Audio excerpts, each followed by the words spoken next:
আসসালামু আলাইকুম সবাইকে। সবাই কেমন আছেন? আশা করি সবাই আল্লাহর রহমতে ভালো আছেন। আমিও আলহামদুলিল্লাহ ভালো আছি। প্রতিদিনের মতো আপনাদের মাঝে চলে আসলাম মিষ্টি একটা ফুল গাছ নিয়ে। আশা করি আমার আজকের এই ভিডিওটি যারা দেখা শুরু করেছেন আপনাদের কাছে অনেক বেশি ভালো লাগবে। ভালো লাগলে আমার সম্পূর্ণ ভিডিওটা কন্টিনিউ করতে পারেন। আজকের ভিডিওটা শুরু থেকে আমি আপনাদের সাথে বাহির থেকে শুরু করলাম। তো এখানে কিছু ফুল গাছের সাথে দেখা হলো। এই ফুল গাছের ভালোবাসা দিয়ে আজকে ভিডিওটা শুরু করব। আশা করি আপনারাও ভালোবাসা দিয়ে পাশে থাকবেন, নিরাশ করবেন না।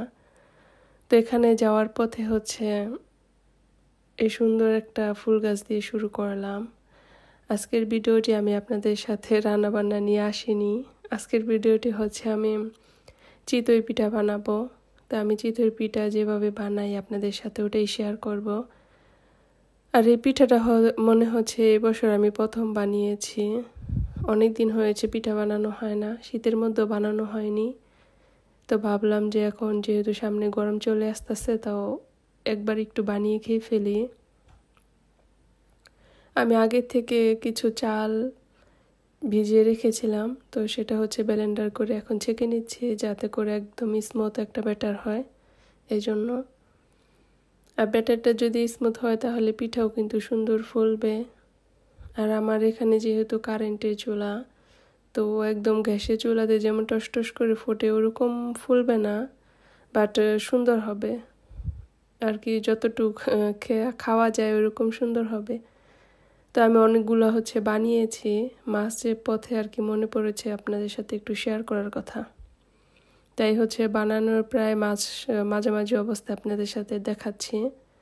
তো আমি একরকম চাল দিয়ে 3 রকম পিঠা বানিয়ে নেব, কারণ এটা একটা চিতই পিঠা বানাচ্ছি। তো চিতই পিঠা বানানোর মাঝে আমি চিতই পিঠার সাথে ডিম দিয়ে দিচ্ছি, যেটা কিনা বলে ডিম চিতই। আর এরকম চিতই পিঠার মাঝখানে ডিম দিয়ে খেতে আমার কাছে খুব বেশি ভালো লাগে, তাই ডিম দিয়ে বানাবো 2টা। আর কিছু পিঠা বানিয়ে দুধেও ভিজাবো। আর যেটা কোনো কিছু দিয়ে ভিজাবো না, বাকিটা মুরগির গোস্ত দিয়ে খাবো। এই একরকম পিঠা বানিয়ে আমি 3 রকম আইটেম করে খেয়েছি।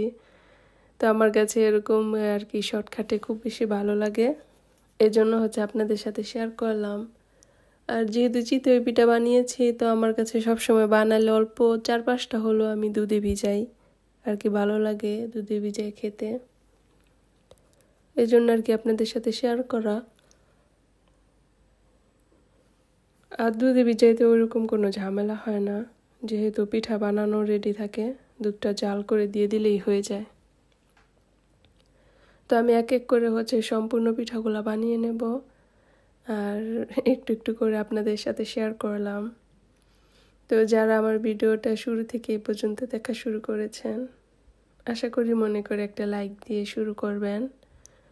আমি জানি আমার বেশিরভাগ আপুরা লাইক দিয়েই শুরু করে, কিন্তু অনেকে আছে নতুন আসে হয়তো বা ভুলে যায়, এজন্য আর কি একটু মনে করে দিই। তো এই যে আমার ডিম চিতই পিঠাটা অনেক সুন্দর হয়েছে কিন্তু। আর এখন চিতই পিঠাটাও আমি এক এক করে উঠিয়ে নেব। আর 2 চুলাতেই বসিয়েছি। আগে যখন গ্যাসের চুলা ছিল তখন পিঠা অনেক বেশি সুন্দর হতো। তো এখনও মোটামুটি যতটুকু হয়েছে আলহামদুলিল্লাহ, খারাপ না, ভালোই হয়েছে। তো এই পর্যায়ে এসে যে আমার পিঠাগুলো আপনাদের সাথে শেয়ার করলাম, এরকম হয়েছে বানানোর পরে। আর খেতেও কিন্তু বেশ মজা হয়েছিল। আর মুরগির গোস্ত দিয়ে যেহেতু খেয়েছি, ও মুরগির গোস্তের ভিডিও করতে মনে নেই। তো এরকম অনেক সময় হয়, অনেক কিছু ভিডিও করতে মনে থাকে না, বা ভিডিও করেছি কি না, ওটা ওঠে নাই কি না সেটাও আর কি মনে নেই। তো আমি ভাবছিলাম যে সম্পূর্ণটাই আছে, পরে দেখি যে নেই। এরকম অনেক সময় হয়, ভিডিও করি কিন্তু মনে পরে আর খুঁজে পাই না। তো এই যে আমার পিঠাগুলো হয়ে গেছে, আমি এখন উঠিয়ে নিচ্ছি। এগুলো কিন্তু খুব সহজে উঠে যায়, নিচে থেকে কিন্তু কোনো রকম পুড়ে যায় না, ভালোই হয়। আর এই পিঠা বানানোর খাসগুলো হচ্ছে আমি বাংলাদেশ থেকে এনেছিলাম। তো বাংলাদেশ থেকে আনা কিন্তু ভালো হয়েছে, মাঝে মাঝে পিঠা খাওয়া যায়। আর এখানে হচ্ছে আমি বেশ কিছুটা একটু দুধ জাল দিয়ে নিচ্ছি, যেহেতু বলেছি যে দুধ দিয়ে চিতই পিঠা ভিজাবো, এজন্য দুধ জাল দিয়ে নিচ্ছি এখানে পিঠা ভিজানোর জন্য। আর আমার অনেক নতুন নতুন ভিউয়ার্স আছেন, আপনারা যারা নতুন করে সাবস্ক্রাইব করে জয়েন হচ্ছেন, আপনাদেরকে অসংখ্য ধন্যবাদ। আর যারা আমার চ্যানেলটা এখনও ভিডিও দেখেন কিন্তু সাবস্ক্রাইব করেননি, ভালো লাগলে সাবস্ক্রাইব করে পাশে থাকতে পারেন।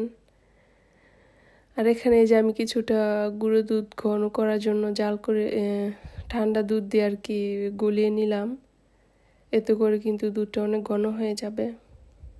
আর মিষ্টি খাবারে একটু লবণ দিতে হয়, তাই আমি হচ্ছে একটু লবণ দিয়ে দিচ্ছি। আর একটা তেজপাতাও দেব, যেটা কিনা পরে উঠিয়ে ফেলবো। তো নারকেল দিতাম, কিন্তু নারকেলটা হচ্ছে ঘরে ছিল না, আমি ভেবেছিলাম যে ফ্রিজে আছে, কারণ সবসময় ফ্রিজে থাকে। তো খুঁজে পাইনি, এর জন্য আর নারকেলটা দেওয়া হয়নি। তো নারকেল ছাড়াই হচ্ছে আমি পিঠাগুলো ভিজিয়ে দিচ্ছি। তো এরকম আমার কাছে একটা দিয়ে আমি এরকম সবসময় শর্টকাটে অনেকটা বানিয়ে ফেলার চেষ্টা করি। তো আজকেও তার ব্যতিক্রম নয়, আজকেও বানিয়ে ফেলেছি। একটা চিতই পিঠা বানিয়েছি, আর একটা ডিম চিতই বানিয়েছি, আর একটা হচ্ছে দুধে ভিজিয়েছি। তো আপনাদের কার কাছে এমন শর্টকাটে কাজকর্ম ভালো লাগে জানাতে পারেন। আর যেহেতু আমাদের এখানে শীতটা আছে, ভালোই পিঠা খাওয়ার মতো শীত আছে, তো খেতেও ভালো লাগবে। দুধটা যখন ভালো করে উঠে নিয়ে আসবে, তখন হচ্ছে চুলা থেকে নামিয়ে ফেলবো। আর দেওয়ার সাথে সাথে উল্টে গিয়েছিল, তাই আমি একটু ভাও করে দিচ্ছিলাম। আর এরপর যে এরকমই থাকবে ভিজানো সারা রাত্র। তো এই যে উচ্চানি চলে এসেছে, এরপর যে নাড়াচাড়া দিয়ে আমি হচ্ছে নামিয়ে ফেলবো। আর নামানোর পরে হচ্ছে পরের দিন সকালে আমার পিঠাটা হচ্ছে এরকম হয়েছে। তো এটা এখন আমি বাটিতে বেড়ে আর কি সকালে খাওয়ার জন্য নিব, যেহেতু রাত্রে বানিয়েছি, সকালে কিন্তু ভিজা পিঠা খেতে মজা হয়। আর দুধ অনেকটাই টেনেছে পিঠায়।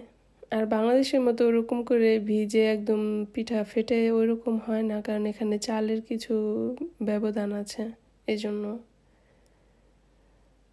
তো এই পর্যায়ে এসে আমার এই যে পিঠাগুলো এমন হয়েছে। তো আপনাদের কাছে কেমন লেগেছে জানাতে পারেন।